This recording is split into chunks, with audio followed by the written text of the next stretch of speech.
watching DD India Live, India's voice to the world. I'm Preeti Kaur. Coming up in the next 30 minutes. In the first Jammu and Kashmir visit after polls, India's Prime Minister Narendra Modi to inaugurate developmental projects in the valley today and also to lead the 10th Yoga Day celebrations in Srinagar.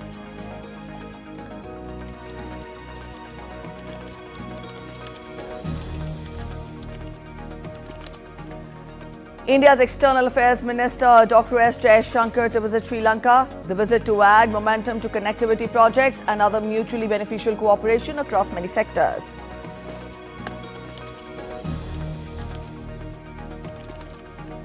After concluding a defense pact with North Korea, Russian President Putin touches down in Vietnam for final stop in his two-nation Asia tour. As tension escalates in the South China Sea, Philippines says peace could not be achieved if China's words did not match its behavior in the disputed waters.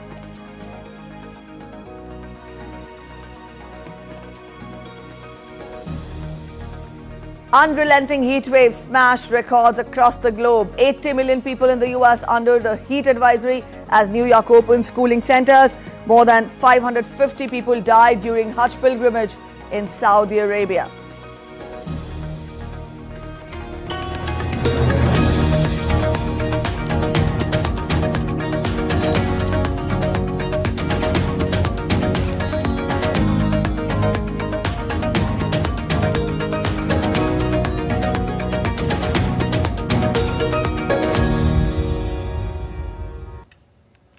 In his first visit to Jammu and Kashmir after assuming office for the third term, India's Prime Minister Narendra Modi will be in Srinagar on Thursday.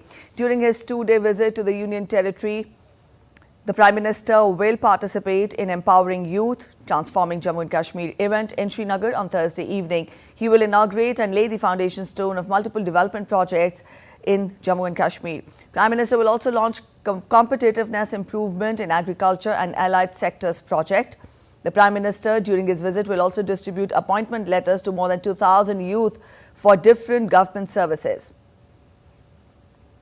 On his second day of the visit, the Prime Minister will participate in the 10th International Day of Yoga event in Srinagar. He will also address the gathering on the occasion and take part in the Common Yoga Protocol session thereafter.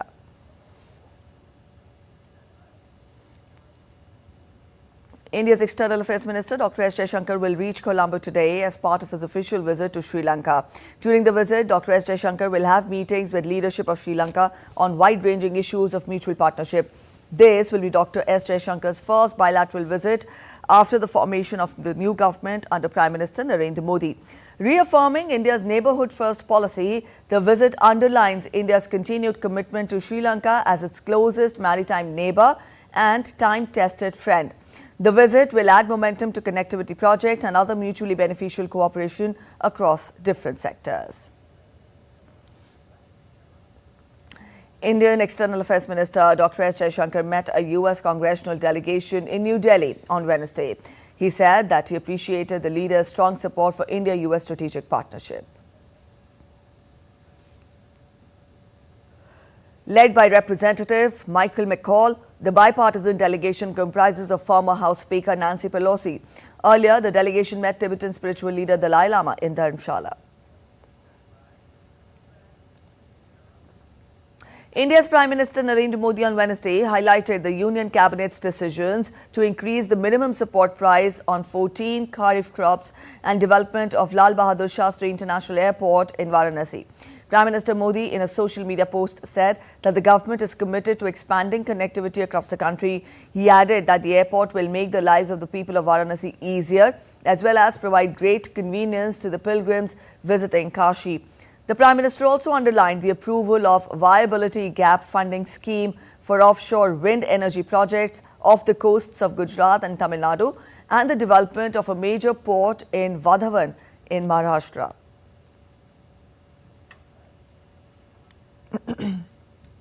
In a tragic incident, at least 25 people have died and several were hospitalized after they allegedly consumed illicit liquor in Kallakurichi district in southern state of Tamil Nadu. After Wednesday's incident triggered a major uproar, the government rushed specialized medical teams to the hospitals. The incident comes just a year after 22 people died in twin hooch tragedies in Velupuram and Chengalpattu districts.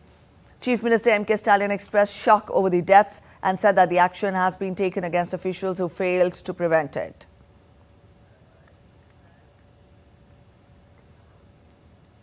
The Supreme Court is set to hear new petitions on June 20th seeking the cancellation of the NEET UG 2024 examination due to alleged paper leaks.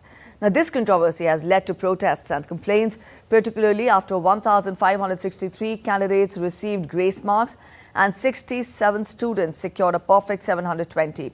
Earlier on Tuesday, the Apex Court emphasized that any negligence in the conduct of NEET UG 2024 examination would be addressed thoroughly.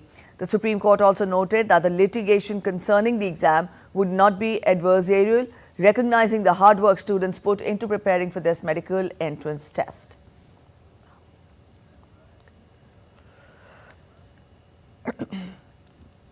The UGC NET June 2024 examination that took place on Tuesday has been cancelled by the central government. UGC NET is an eligibility test conducted by the National Testing Agency for Junior Research Fellowship, appointment as assistant professor and admission to PhD degree courses. Inputs from Indian Cybercrime Coordination Centre suggested possible compromises, prompting the Ministry of Education to take action. Now, the ministry said that the action was taken to ensure the highest level of transparency and sanctity of the examination process.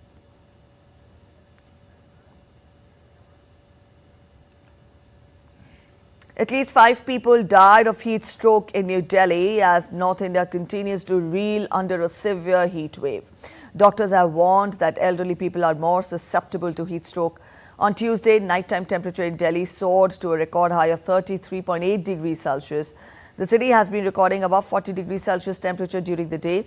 Also, according to the Met Department, severe heat wave conditions will persist across parts of North India.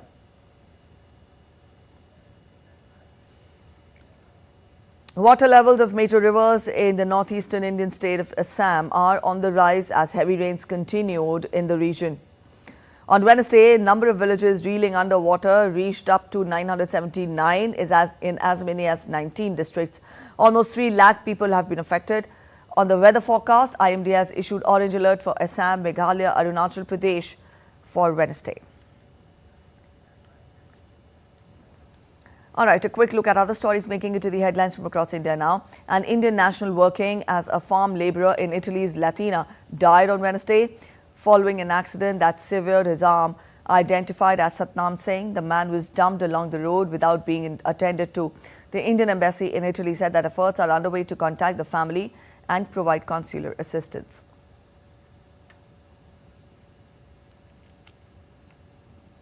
Forest fires in India's Jammu and Kashmir continue to rage in Udhampur district. Massive fire engulfed Bali Tirchi forest on Wednesday. Strong winds triggered the fire to spread rapidly in the region, and according to the officials, 2 houses were completely gutted in the blaze and 2 were partially damaged. Efforts are on to put off the blaze.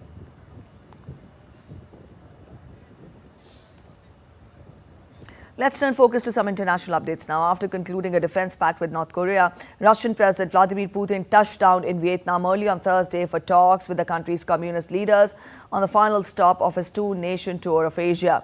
Vietnam, which officially pursues a neutral foreign policy it calls bamboo diplomacy in its relations with the world powers, has abstained from condemning Russia's attack on Ukraine, a stance that Western countries view as too close to the Kremlin. Although both North Korea and Russia face international isolation, Vietnam has built careful alliances with the United States and the European Union. Also, the Southeast Asian country will be the 3rd nation Putin has visited after China and North Korea since he was sworn in for a 5th term in May.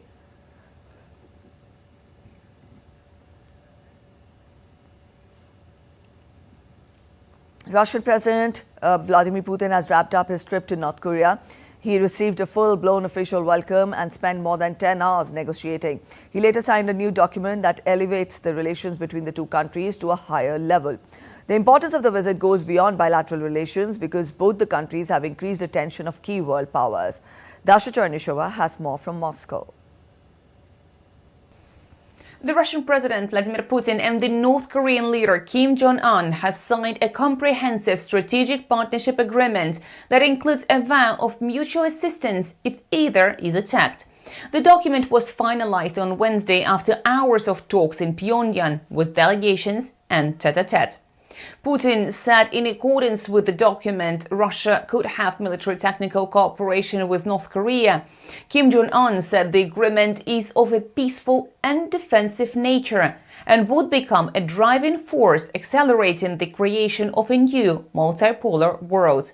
The Kremlin also noted that the document is needed because of profound changes in the geopolitical situation in the region, worldwide, and in bilateral ties between Moscow and Pyongyang, while also insisting that the new document will observe all the fundamental principles of the international law. Putin called the DPRK position on Ukraine a confirmation of Pyongyang's sovereign course. Kim said North Korea-Russia relations have elevated to the level of an alliance. The two also signed an agreement on cooperation in the field of healthcare, medical education, and science, according to the Kremlin. Putin's trip has been closely watched by the US and South Korea amid concern of the growing cooperation between the sanctions-hit states. Dasha Chernyshova in Moscow, reporting for DD India. And now we get to the latest on the tension that escalated between China and Philippines over the South China Sea. The Philippines urged China to avoid actions that endangered sailors and vessels in the South China Sea, saying peace could not be achieved if China's words did not match its behavior in the disputed waters. The Philippine Foreign Ministry denounced as illegal and aggressive China's actions during a routine resupply mission on June 17th, which the Philippine military said had severely injured a Navy sailor and damaged Manila's vessels. Also, China's Coast Guard disputed the statement, saying Manila's vessel deliberately and dangerously approached a Chinese ship in an unprofessional manner, forcing it to take control measures, including boarding inspections and forced evictions. Cyril Ramaphosa was sworn in for a second term as South Africa's president on Wednesday in a ceremony in the administrative capital, Pretoria. Ramaphosa formed the coalition government after his party lost his parliamentary majority. South African dignitaries and African heads of state were in fact invited to the inauguration. Ramaphosa will lead the first coalition government in South Africa's democratic history. He hailed this government during his inauguration speech, but also warned that unless it addressed deep inequalities, the country could become unstable. South Africa have stressed that they are impatient with political bickering and the endless blame game amongst politicians and political parties. They want us to put their needs and aspirations first, and they want us to work together for the sake of our country.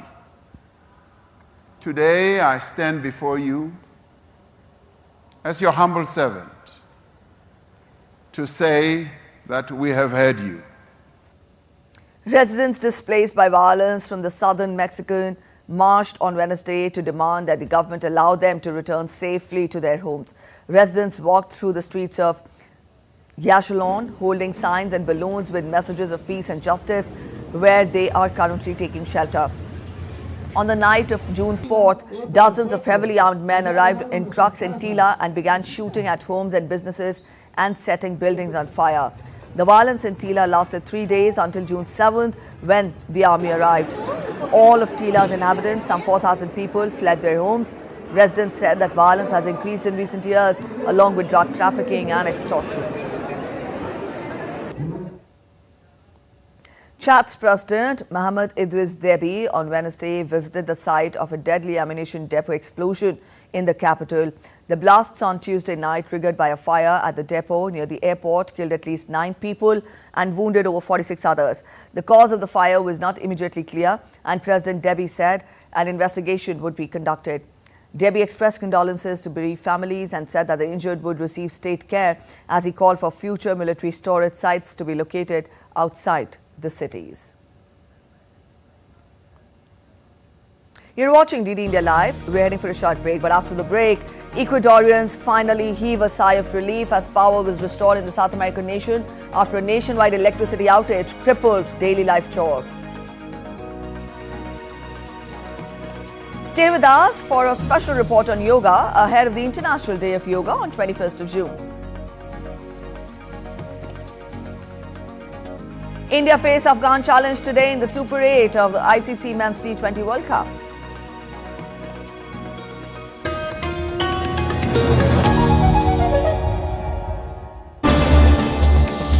Voice of a rising aspirational world. Stories of challenges, struggles and accomplishment. A world battling conflict, hunger and poverty. Embracing growth, development, science and technology. A voice of progress, a voice of unity. Watch Voice of the Global South with me, Akshay Dongre, only on DD India.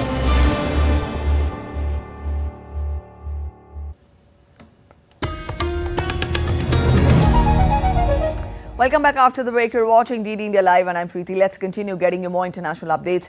UK migrant boat crossings have hit a 19-month high, adding to the pressure on Prime Minister Rishi Sunak ahead of the country's general election. More than 800 asylum seekers arrived in Britain via small boats across the English Channel on Tuesday.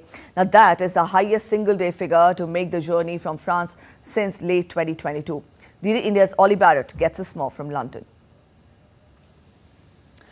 Well, this new data on arrivals on small boats across the English Channel from France to the UK make very difficult reading for the UK Prime Minister Rishi Sunak and his Conservative Party, because immigration is a central issue during the UK election campaign, and he is a Prime Minister that pledged when he came into office to stop these small boat crossings, and they absolutely have not been stopped so far. Now, Rishi Sunak would say that he has a Rwanda migration scheme ready to go if he wins the next general election. That would make a difference in this area, but the opposition parties say it's a gimmick, it's unworkable, and that these latest figures just show that the government does not have this issue under control. The Labour Party, which is well ahead in all of the polling at the moment, says that if it gets into government, which the polls suggest it may well do, that it would scrap the Rwanda scheme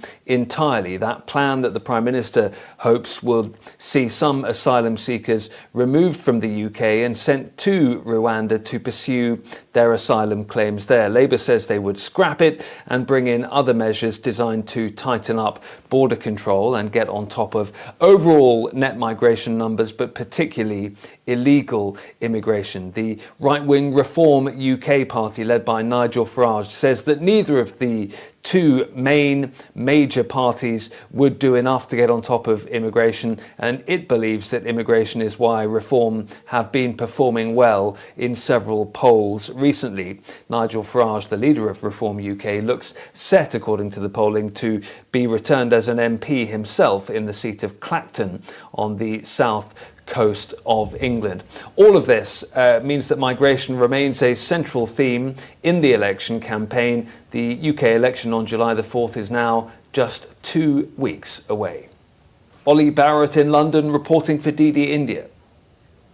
In Ecuador, power was nearly fully restored in the South American nation on Wednesday afternoon after a nationwide electricity outage struck residential users, hospitals as well as the capital subway system. The outage left the nation of some 18 million in the dark. Wednesday's outage also caused dangerous driving conditions for scores of motorists as traffic lights ceased working. Operations of Quito's subway were also interrupted for several hours. Ecuador's Public Works Minister Roberto Luque blamed the outage on the lack of investment in electrical systems. In April, Ecuadorian President Daniel Noboa declared an energy emergency and announced planned electricity cuts. While the South American country has struggled with a drought affecting hydroelectricity power generation, heavy rains over the weekend forced authorities to take 3 hydroelectric plants offline. Parts of US broke decades-old temperature records as a heat wave sweltered the region. About 80 million people from Indiana to New England sweltered under a new heat advisory or excessive heat warning. Weather authorities warned that this could be a deadly weather event.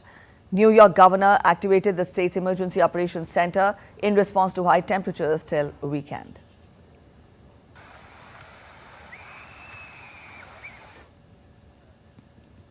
Heavy rains caused flooding in Texas, leaving homes underwater and cars submerged.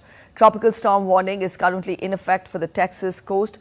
National Hurricane Center reports that Tropical Storm Alberto is approaching 495 kilometers south-southeast of Brownsville, Texas, with maximum winds of 65 kilometers per hour. Residents in the affected areas are advised to take necessary precautions as the storm approaches.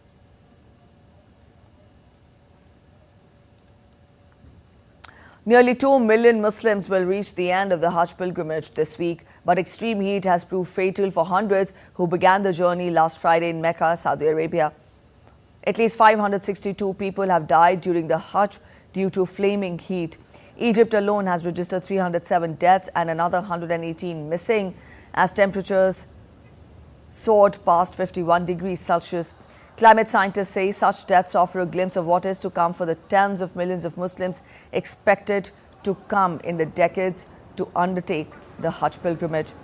Scientists state the situation will get much worse as the world warms. The International Day of Yoga will be celebrated on June 21st. We get to a special report now.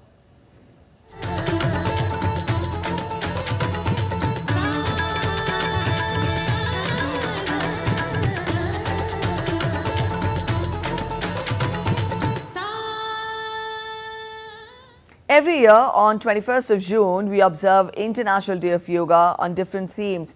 As per the UN, this year, the theme for the 10th International Day of Yoga is Yoga for Self and Society. Antara Sinha's special report throws light on some of the pioneers of yoga that brought transformational changes in the ancient practice and helped spread them across the world. Take a look.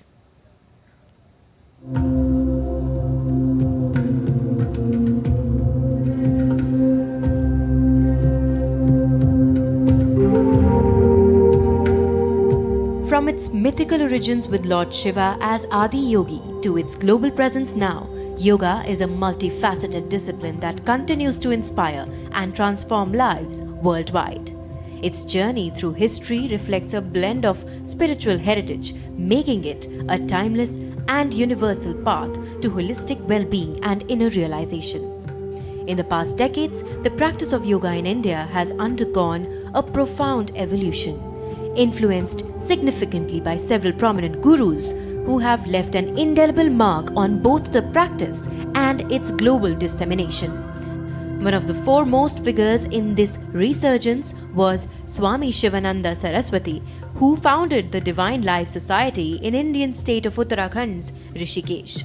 Swami Shivananda emphasized the synthesis of various yoga paths, Karma, Bhakti, Raja and Jnana Yoga to cater to different temperaments and needs. His teachings laid a solid foundation for the spread of yoga as a holistic spiritual practice. Another yoga stalwart, Maharishi Mahesh Yogi, gained worldwide recognition as the founder of transcendental meditation.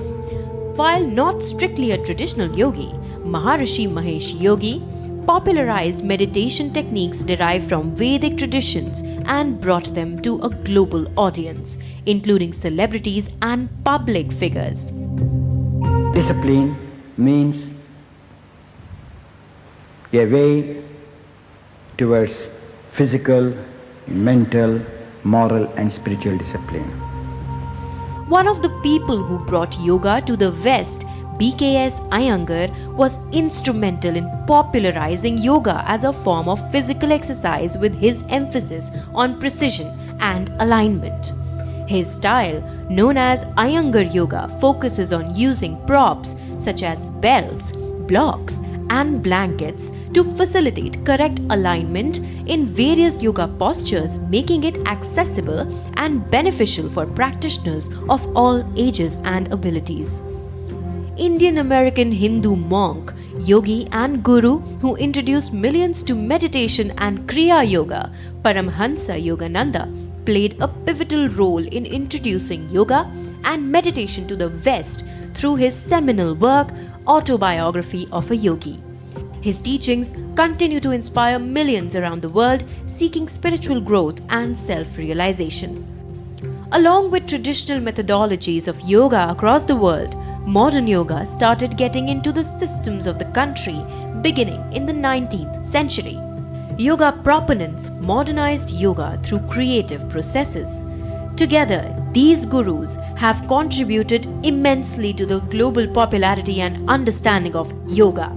Their collective influence continues to shape the modern landscape of yoga, encompassing both its physical and spiritual dimensions as practitioners worldwide seek balance, health, and spiritual growth through this ancient practice. Antara Sinha for DD India. All right, now we turn focus to sports. India will face Afghanistan in their first Super 8 match at the Kensington Oval in Bridgetown, Barbados on Thursday. India finished on top of Group A after winning the 3 out of their 4 matches in the group stage ahead of co-hosts the USA. Afghanistan, on the other hand, finished second, winning 3 of their 4 Group C matches, with their only loss, and that to a significant one, coming against West Indies. India has faced Afghanistan in fact, three times in the T20 World Cups and has won all the 3 matches. That's it at this edition of DD India Live, but let us know your thoughts on the news of the day. For those of you on the go, you can get all the latest news and updates from India and across the world on the DD India mobile app. Now, this app is available on both Android and the iOS platforms. You can scan the QR code on your screens to download now. And we'll be back with more news as it breaks here on DD India. I'm Preeti Kaur signing off, and from all of us in Delhi, thanks for watching DD India Live.